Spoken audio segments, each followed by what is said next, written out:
प्रधानमंत्री नरेंद्र मोदी के नाम 4,399 दिनों की निरंतर सेवा, समर्पण और सुशासन का ऐतिहासिक कीर्तिमान। केंद्रीय कैबिनेट में सम्मान प्रस्ताव पारित। परिमल नाथवाणी के राज्यसभा नामांकन पर संशय बरकरार। कांग्रेस का विधानसभा में प्रदर्शन। भाजपा नेता भी पहुंचे। आदित्य साहू बोले, संभावित हार को देखकर बौखलाहट। मुख्यमंत्री की विभागवार समीक्षात्मक बैठक। अब 6 से 23 जुलाई के बीच झारखंड आंदोलनकारियों ने रांची में प्रदर्शन कर वादाखिलाफी पर सरकार को घेरा। रांची के जेएससीए स्टेडियम में छोटा नागपुर रॉयल्स और रांची टाइटंस के बीच हुआ जेपीएल का पहला मुकाबला। थोड़ी देर में औपचारिक उद्घाटन।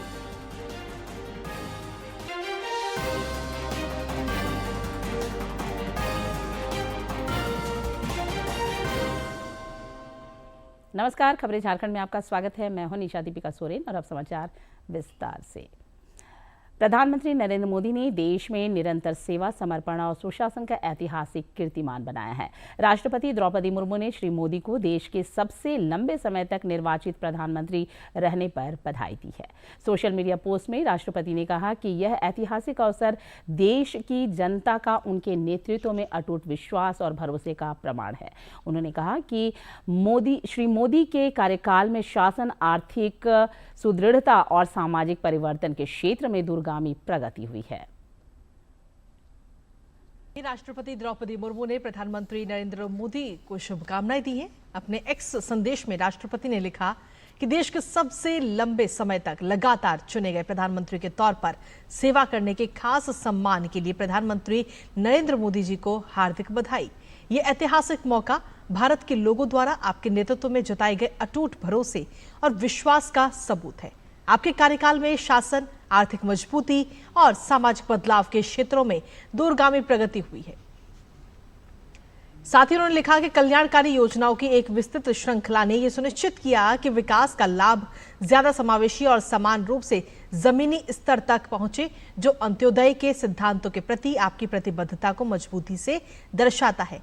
आपके नेतृत्व में शुरू की गई कई पहलों में से पीएम जनमन और धरती आबा जनजातीय ग्राम उत्कर्ष अभियान मेरे दिल के बहुत करीब है। आपकी प्रेरणादायक यात्रा भारत की मजबूत लोकतांत्रिक परंपराओं में उम्मीद और नया आत्मविश्वास जगाती है। मैं आपके अच्छे स्वास्थ्य और लंबी उम्र की कामना करती हूं, ताकि आप देश की सेवा करते रहें और इसे आत्मनिर्भर और विकसित भारत के विजन की ओर ले जाएं।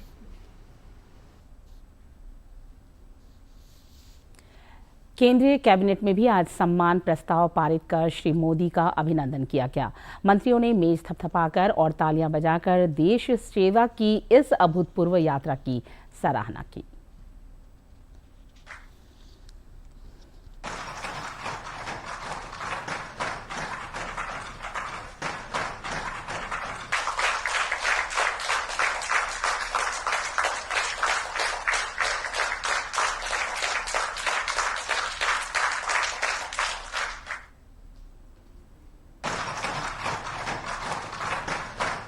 कई विदेशी नेताओं ने भी प्रधानमंत्री नरेंद्र मोदी को इस उपलब्धि पर बधाई देते हुए उनके नेतृत्व में भारत की विकास यात्रा की प्रशंसा की है। एक नया रिकॉर्ड स्थापित किया है और इसी ऐतिहासिक अवसर पर यूनियन कैबिनेट ने एक प्रस्ताव पारित किया है। प्रस्ताव आपके साथ शेयर किया जाएगा। इस प्रस्ताव में माननीय प्रधानमंत्री जी के निर्वाचित प्रधानमंत्री के रूप में सर्वाधिक अवधि तक देश की निरंतर सेवा का जो ऐतिहासिक अवसर है, इसके विषय में चर्चा हुई। आज 10 जून 2026 का दिन भारतीय लोकतंत्र की यात्रा में एक ऐतिहासिक और प्रेरणादायी पड़ाव के रूप में अंकित हुआ है। आज श्री नरेंद्र मोदी जी निर्वाचित प्रधानमंत्री के रूप में सर्वाधिक अवधि तक निरंतर देश की सेवा करने वाले प्रधानमंत्री बन गए हैं।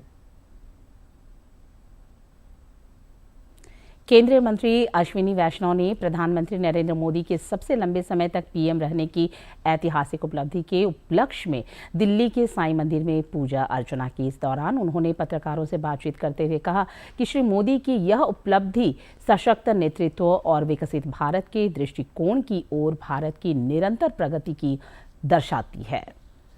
निर्वाचित प्रधानमंत्री बनने पर पीएम मोदी को दुनिया भर के नेताओं ने भी बधाइयां दी हैं। विभिन्न देशों के नेताओं ने प्रधानमंत्री मोदी के नेतृत्व, भारत के आर्थिक और सामाजिक परिवर्तन तथा वैश्विक दक्षिण के आवाज को मजबूती देने में उनकी भूमिका की सराहना की है। श्रीलंका के राष्ट्रपति अनुर कुमार दिसानायके ने कहा कि ये उपलब्धि प्रधानमंत्री मोदी के नेतृत्व में जनता के भरोसे और विश्वास का प्रमाण है। तो वहीं पापुआ न्यू गिनी के प्रधानमंत्री जेम्स मारापे ने मोदी को आदर्श नेता बताते हुए भारत में करोड़ों लोगों को गरीबी से बाहर निकालने की उपलब्धि की प्रशंसा की। वहीं त्रिनिदाद एंड टोबैगो के प्रधानमंत्री कमला प्रसाद बिसेसर ने कहा कि प्रधानमंत्री मोदी के नेतृत्व में भारत वैश्विक मुद्दों पर एक मजबूत और प्रभावशाली आवाज बनकर उभरा है। उन्होंने भारत की विदेश नीति, आर्थिक विकास, बुनियादी ढांचे और सामाजिक प्रगति में हुई उल्लेखनीय उपलब्धियों की भी सराहना की है। मलेशिया के पीएम अनवर इब्राहिम ने भी पीएम मोदी को बधाई दी। नितिन नबीन सोशल ने मीडिया भी पर श्री मोदी पोस्ट करते हुए को मलेशिया के बधाई पीएम और अनवर शुभकामनाएं इब्राहिम दी ने हैं। उन्होंने कहा कि श्री मोदी ने भारत को आत्मविश्वास, सुशासन और विकास पर आधारित एक नई पहचान दी है। पिछले 12 वर्षों में देश के विकास, सुरक्षा, आर्थिक सशक्तिकरण और वैश्विक प्रतिष्ठा में अभूतपूर्व वृद्धि हुई है।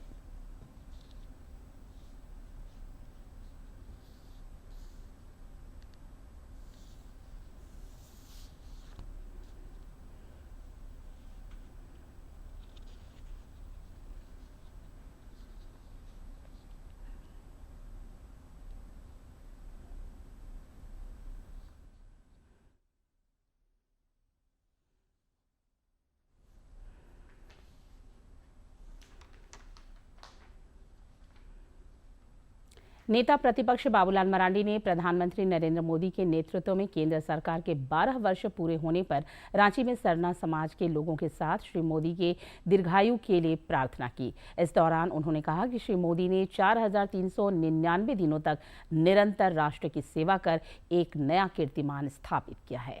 केंद्र सरकार ने पिछले 12 वर्षों के दौरान ढांचागत संरचना के विकास से लेकर जन कल्याण के कार्यों को नया आयाम दिया है।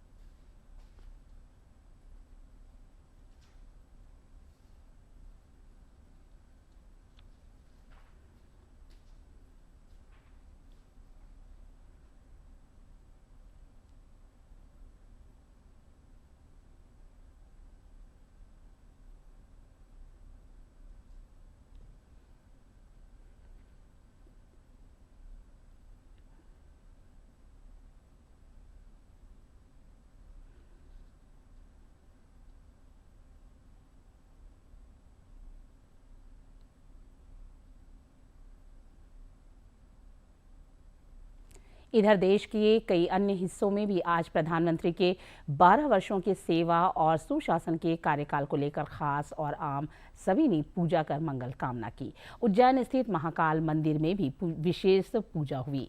केंद्रीय मंत्री जेपी नड्डा ने दिल्ली स्थित बिरला मंदिर में पूजा अर्चना की।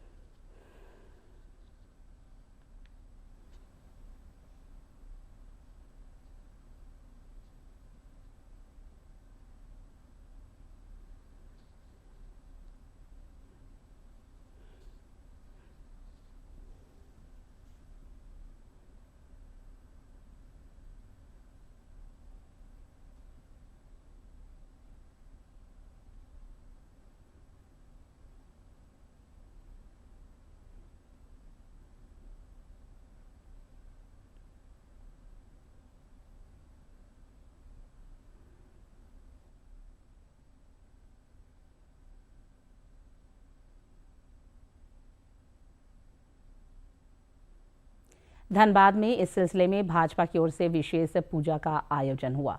जगजीवन नगर स्थित मानस मंदिर में विधायक राज सिन्हा के नेतृत्व में पार्टी नेताओं और कार्यकर्ताओं ने पूजा अर्चना कर प्रधानमंत्री के दीर्घायु और देश के विकास की मंगल कामना की। श्री सिन्हा ने केंद्र सरकार के 12 वर्षों के कार्यकाल को विकास, जन कल्याण और सुशासन का प्रतीक बताया।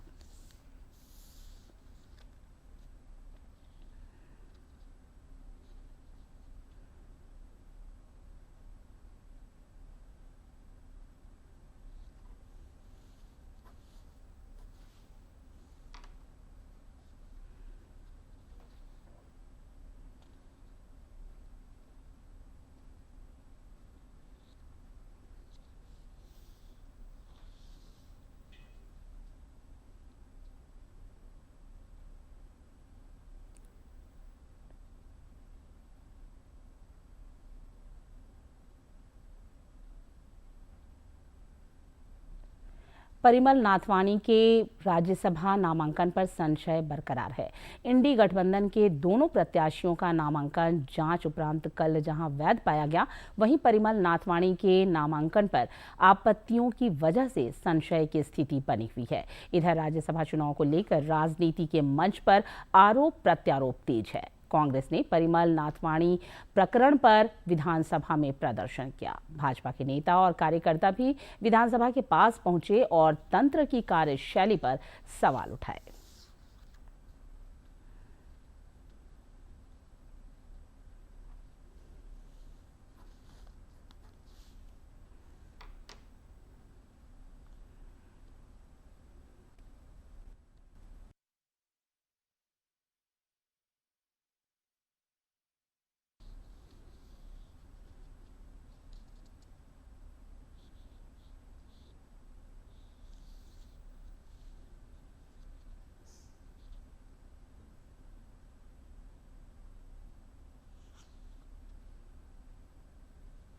इधर भाजपा ने एक प्रेस वार्ता कर हमला बोलते हुए आरोप लगाया कि कांग्रेस पार्टी का यह प्रदर्शन संभावित हार की बौखलाहट है।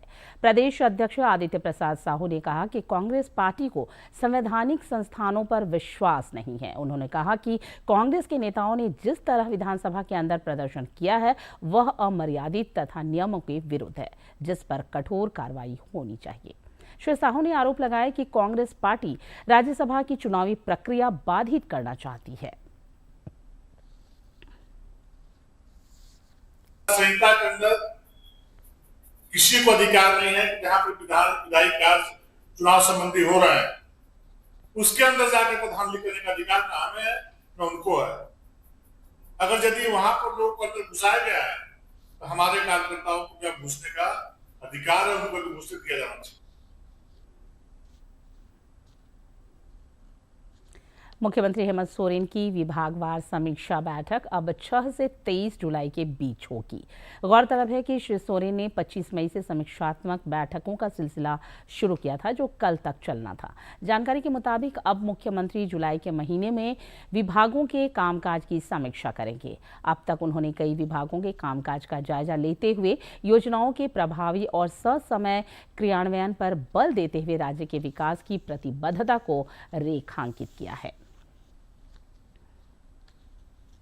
इधर विभिन्न मांगों को लेकर झारखंड आंदोलनकारी संघर्ष मोर्चा ने रांची में मुख्यमंत्री आवास के घेराव की कोशिश की। इस दौरान आंदोलनकारियों ने राज्य सरकार पर वादा खिलाफी का आरोप लगाया और संघर्ष तेज करने की चेतावनी दी।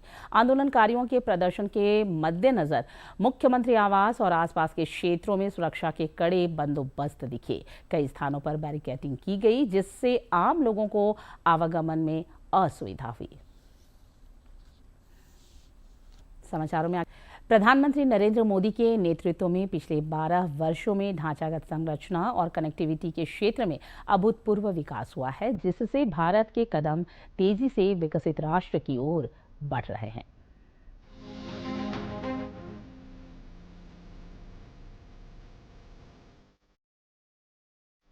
मोदी सरकार ने अपने 12 वर्षों में सड़क, रेल, विमानन, ऊर्जा और डिजिटल कनेक्टिविटी के क्षेत्र में विकसित भारत की एक मजबूत नींव रखी है। प्रधानमंत्री की दूरदर्शी सोच पर अमल करते हुए केंद्र सरकार ने पिछले 12 वर्षों में देश के इंफ्रास्ट्रक्चर का कायाकल्प कर दिया है।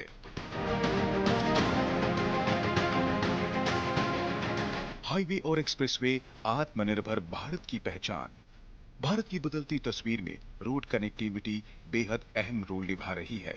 आज भारतीय सड़क नेटवर्क दुनिया में दूसरा सबसे बड़ा सड़क नेटवर्क है।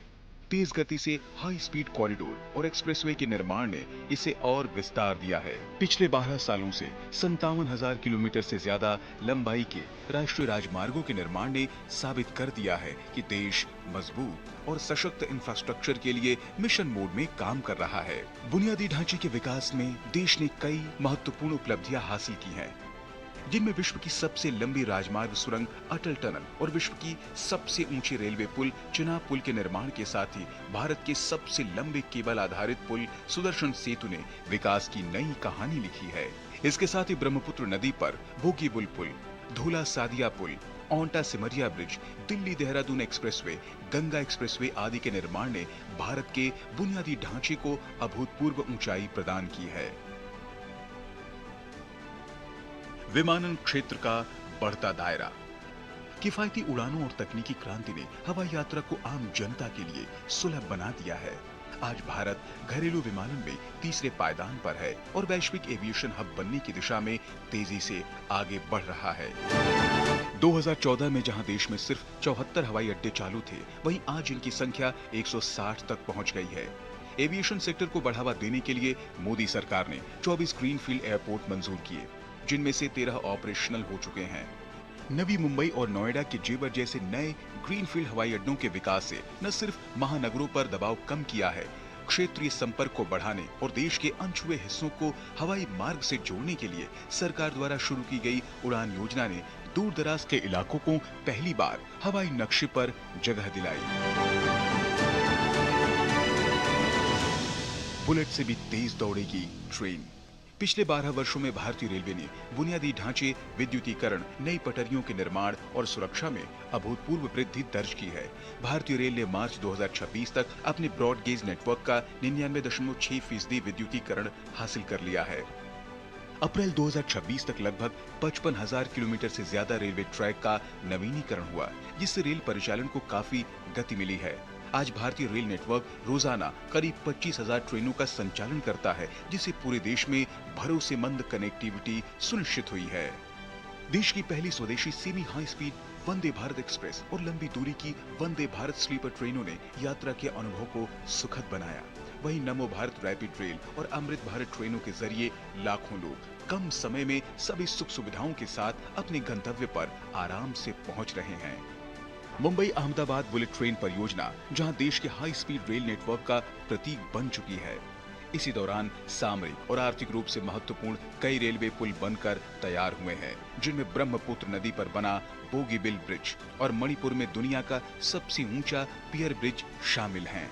इसके साथ ही असम में बना न्यू सरायघाट ब्रिज और मिजोरम में तैयार बैराबी सैरंग लाइन के पुल ने पूरे पूर्वोत्तर को रेल नेटवर्क से जोड़ दिया है। विकास का पावर हाउस भारतीय पोर्ट। भारतीय पोत परिवहन और जलमार्ग को आधुनिक बनाने के साथ ही बंदरगाहों को विकास को बढ़ावा देने के लिए मोदी सरकार ने मार्च 2015 में सागरमाला कार्यक्रम शुरू किया। बंदरगाह आधुनिकीकरण, औद्योगिक विकास, रोजगार सृजन और तटीय विकास पर यह कार्यक्रम केंद्रित है। पिछले एक दशक में तटीय शिपिंग में 118% की बढ़ोतरी हुई, वहीं अंतर्देशीय जलमार्ग माल ढुलाई में 700% की वृद्धि हुई, जिससे सड़कों और रेल मार्गों पर दबाव कम हुआ है। इन तमाम क्षेत्रों से जुड़ी परियोजनाओं की लॉजिस्टिक लागत कम करने और बुनियादी ढांचे के विकास में तेजी लाने के लिए अक्टूबर 2021 में भारत सरकार ने प्रधानमंत्री गति शक्ति योजना नाम से राष्ट्रीय मास्टर प्लान की शुरुआत की, जो कई मंत्रालयों को एक डिजिटल प्लेटफॉर्म पर जोड़ती है। पीएम गति शक्ति अधिक समन्वित कुशल विकास प्रणाली का निर्माण करती है। इसके जरिए माल ढुलाई, रेलवे, सड़कों, बंदरगाहों, हवाई अड्डों और जलमार्गों के बीच अंतिम मील कनेक्टिविटी में सुधार हो रहा है। बुनियादी ढांचे के विकास की गति यूं ही बनी रहे और विभागों के बीच आपसी तालमेल हो, इसके लिए प्रगति प्लेटफॉर्म गेम चेंजर साबित हुआ है।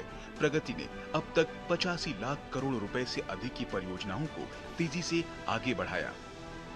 कुल मिलाकर पिछले 12 वर्षों में प्रधानमंत्री नरेंद्र मोदी के दूरदर्शी नेतृत्व में भारत ने इंफ्रास्ट्रक्चर विकास के क्षेत्र में अभूतपूर्व प्रगति की है, जिसने देश को वैश्विक आर्थिक महाशक्ति बनने की दिशा में तेजी से आगे बढ़ाया है।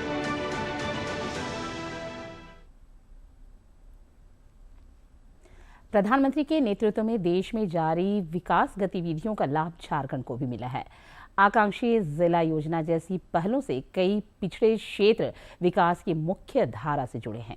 राजधानी वासियों का भी मानना है कि प्रधानमंत्री ने विकास और जन कल्याण को नया आयाम दिया है।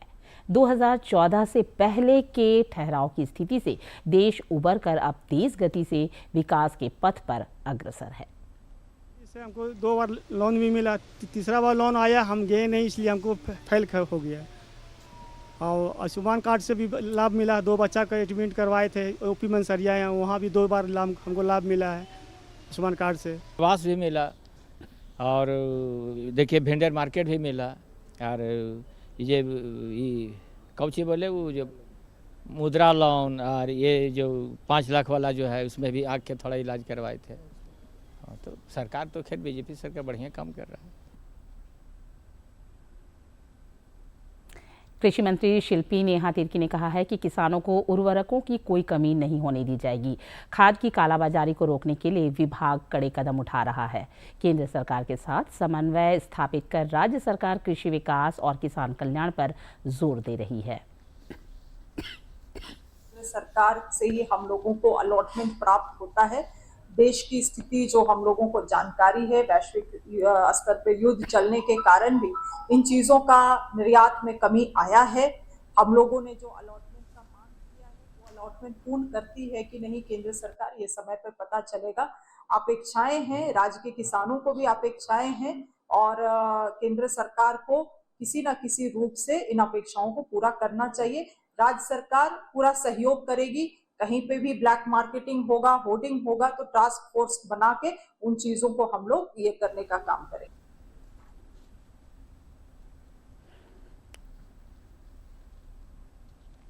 धनबाद में नशा मुक्ति जागरूकता का बड़ा अभियान शुरू हुआ है जो 25 जून तक चलेगा। इसके तहत जिले भर में विभिन्न जन जागरूकता कार्यक्रम आयोजित किए जाएंगे ताकि नशा मुक्त समाज का निर्माण हो सके। जिले के सिविल सर्जन डॉक्टर आलोक विश्वकर्मा ने बताया कि इस जागरूकता अभियान के क्रम में स्कूलों में विशेष काउंसलिंग सत्र का भी आयोजन होगा।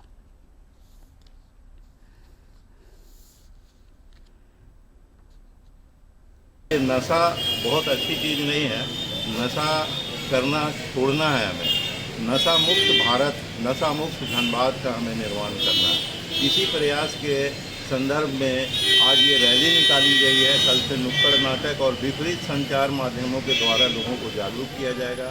हम स्कूलों में जाएंगे जहाँ की इसका असर देखा जा रहा है कि बहुत ज़्यादा हो रहा है। स्कूल के बच्चों का काउंसलिंग करेंगे, इसके दुष्परिणाम के बारे में बताएंगे। हम जानते हैं कि हमारे भारतवर्ष में कैंसर का जो तादाद है काफ़ी बढ़ रहा है। उसका एक सबसे महत्वपूर्ण कारण है नशा का बढ़ता हुआ प्रकोप, और ये हमारे इकोनॉमी को बुरी तरह प्रभावित कर रहा है।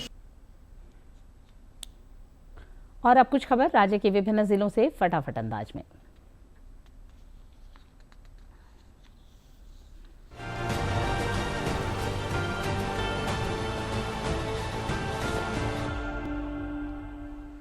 गढ़वा प्रशासन ने भूमि विवाद, सीमांकन, नामांतरण और अतिक्रमण मामले के त्वरित समाधान के लिए प्रत्येक माह अंचल दिवस और थाना दिवस आयोजित करने का निर्णय लिया है। उपायुक्त पशुपतिनाथ मिश्रा ने पारदर्शी तथा समयबद्ध निपटारे हेतु अधिकारियों को आवश्यक निर्देश दिए।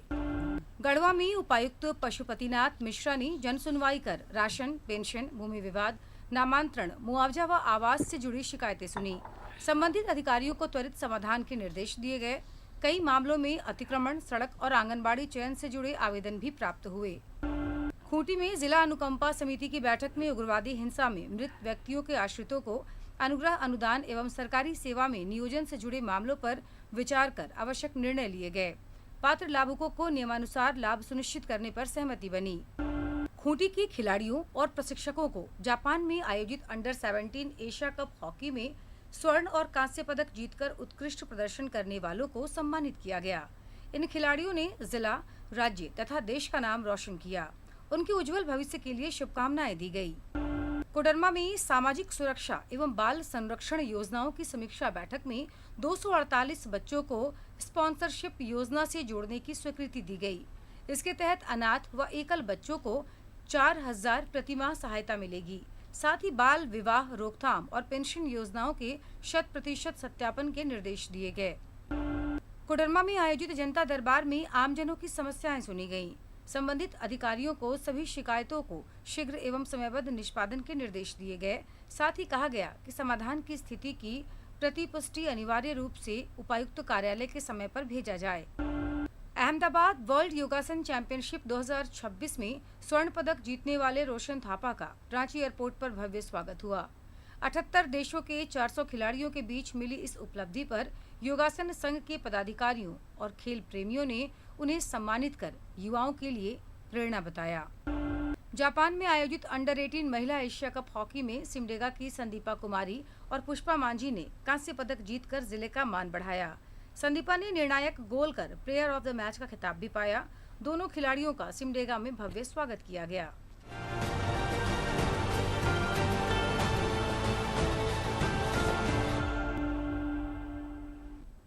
झारखंड T20 प्रीमियर लीग का आज से आगाज हो गया। रांची के JSCA स्टेडियम में पहला मैच आज छोटा नागपुर रॉयल्स और रांची टाइटंस के बीच खेला गया। रात 8 बजे से कोयलांचल सुपर किंग्स और जमशेदपुर स्टीलर्स के बीच मुकाबला होगा। IPL की तर्ज पर JPL का आयोजन हो रहा है। 14 दिनों में 27 मैच खेले जाएंगे। इस दौरान 6 फ्रेंचाइजी टीमों के बीच श्रेष्ठता की जंग होगी। स्टेडियम में प्रवेश निःशुल्क रखा गया है। अब से थोड़ी देर में JPL का औपचारिक उद्घाटन होगा, जिसमें भारतीय क्रिकेट टीम के पूर्व कप्तान महेंद्र सिंह धोनी भी मौजूद रहेंगे। जानते हैं मौसम का हाल। राज्य में मौसम के बदले मिजाज की वजह से आने वाले दिनों में तापमान में करीब 4 डिग्री सेल्सियस तक की गिरावट की संभावना है। मौसम विज्ञान केंद्र के पूर्वानुमान के मुताबिक राज्य के कई क्षेत्रों में 16 जून तक हल्के से मध्यम दर्जे की बारिश के आसार है। इस अवधि में कई जिलों में आंधी और वज्रपात की आशंका है, जिसे लेकर ऑरेंज और येलो अलर्ट जारी किया गया है। पिछले 24 घंटे के दौरान राज्य में कहीं कहीं गरज के साथ हल्की बारिश हुई। इस अवधि में डाल्टनगंज में अधिकतम तापमान 41.4 डिग्री सेल्सियस रिकॉर्ड किया गया। मौसम विज्ञान केंद्र ने बताया कि दक्षिण पश्चिम मानसून तेजी से आगे बढ़ रहा है और इसके अगले 3-4 दिनों में झारखंड समेत कुछ अन्य राज्यों में प्रवेश करने की संभावना है। और अंत में मुख्य समाचार एक बार फिर।